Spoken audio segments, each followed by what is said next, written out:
नमस्कार आदाब, मैं अलीज़ा खान और आप देख रहे हैं क्राइम इंडिया प्रेस ताज़ा खबरें। पार्टी के 2 हिस्सों में बंटने के बाद ममता की सहमति से कोलकाता के मेयर फिरहाद हकीम ने इस्तीफा दे दिया। तृणमूल कांग्रेस के वरिष्ठ नेता और विधायक फिरहाद हकीम ने बुधवार को कोलकाता नगर निगम के मेयर पद से इस्तीफा दे दिया। फिरहाद हकीम ने अपना इस्तीफा पत्र टीएमसी प्रमुख ममता बनर्जी को सौंप दिया। ये कदम 2026 के पश्चिम बंगाल विधानसभा चुनावों में टीएमसी की हार के बाद पार्टी में बढ़ते चुनावी संकट के बीच आया है, जहां बीजेपी ने कोलकाता में काफी बढ़त बनाई है।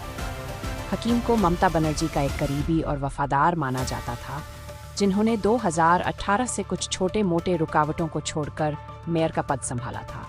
उन्होंने केएमसी के प्रबंधन में बढ़ती प्रशासनिक चुनौतियों और आंतरिक मुश्किलों का हवाला दिया।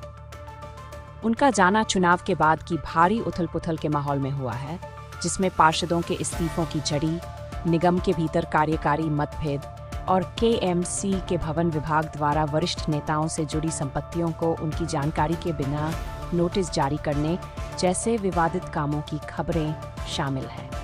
बताया जाता है कि कोलकाता पोर्ट के विधायक हकीम को लगा कि उन्हें किनारे कर दिया गया है और उनका अपमान हुआ है, जिसके चलते उन्होंने इस हाई प्रोफाइल नागरिक पद से सम्मानजनक तरीके से हटने की इच्छा जताई। हकीम के इस्तीफे पर टीएमसी के वरिष्ठ नेता कुणाल घोष ने कहा, कोलकाता के मेयर फिरहाद हकीम ने पार्टी प्रमुख ममता बनर्जी से इस्तीफा देने की अनुमति मांगी थी।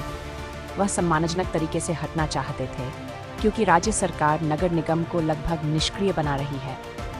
अब तक ममता बनर्जी ने अनुमति नहीं दी थी। हालांकि आज नबन्ना में हुई प्रशासनिक बैठक के बाद ये साफ हो गया कि निगम को असल में निष्क्रिय बना दिया गया है।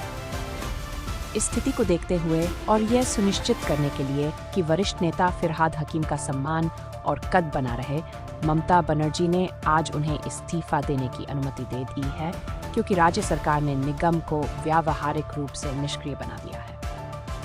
हकीम का इस्तीफा टीएमसी को हिला देने वाले बड़े विद्रोह से गहराई से जुड़ा हुआ है। इस बगावत में पार्टी से निकाले गए विधायक तबरक बनर्जी एक बड़े अंदरूनी विद्रोह का चेहरा बनकर उभरे हैं और उन्हें पश्चिम बंगाल विधानसभा में विपक्ष का नेता चुना गया है।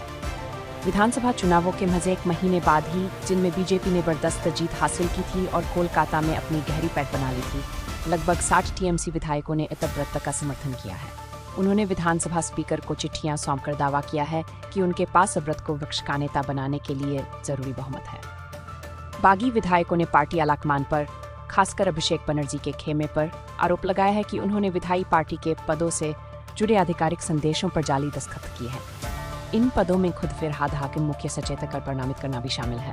पश्चिम बंगाल में दस्तखत की जालसाजी से जुड़ा यह विवाद अब एक बड़े संकट का रूप ले चुका है। इसके जवाब में टीएमसी ने आत्ममंथन करने के लिए अपने सभी अनुषंगिक संगठनों और समितियों को भंग कर दिया है। ये समानांतर घटनाक्रम, पद से इस्तीफा और तबरक के नेतृत्व में खुली बगावत पार्टी की भीतर बढ़ते असंतोष का संकेत है। ये असंतोष पार्टी में फैसले लेने के केंद्रीकृत तरीके और अगली पीढ़ी के नेताओं के बढ़ते प्रभाव के खिलाफ है। हाकिम के पार्टी छोड़ने को एक निजी फैसले और टीएमसी के भीतर चल रही बड़ी उथल-पुथल दोनों ही नजरियों से देखा जा सकता है। पार्टी इस समय एक ऐसे ऊर्ध्वाधर विभाजन को रोकने के लिए संघर्ष कर रही है, जिसके चलते दल-बदल विरोधी कानून भी लागू हो सकते हैं। ऐसे में ममता बनर्जी के सामने पार्टी की नया को संभालने का एक बेहद मुश्किल काम आ खड़ा हुआ है। इस साल के आखिर में केएमसी के चुनाव होने हैं और पार्टी का संगठनात्मक ढांचा भी अस्थिर दौर से गुजर रहा है। ऐसे में फिरहाद हाकिम का इस्तीफा टीएमसी के डूबते जहाज वाली कहानी को और भी ज्यादा हवा देता है। क्राइम इंडिया प्रेस देखने के लिए धन्यवाद। कृपया इस चैनल को सब्सक्राइब करना न भूलें और बेल आइकन दबाएं। अलविदा, फिर मिलेंगे अगली खबर। मैं न्यूज़ रिपोर्टर मोहम्मद तनवीर रहमान के साथ। मैं अलीज़ा खान। जय हिंद।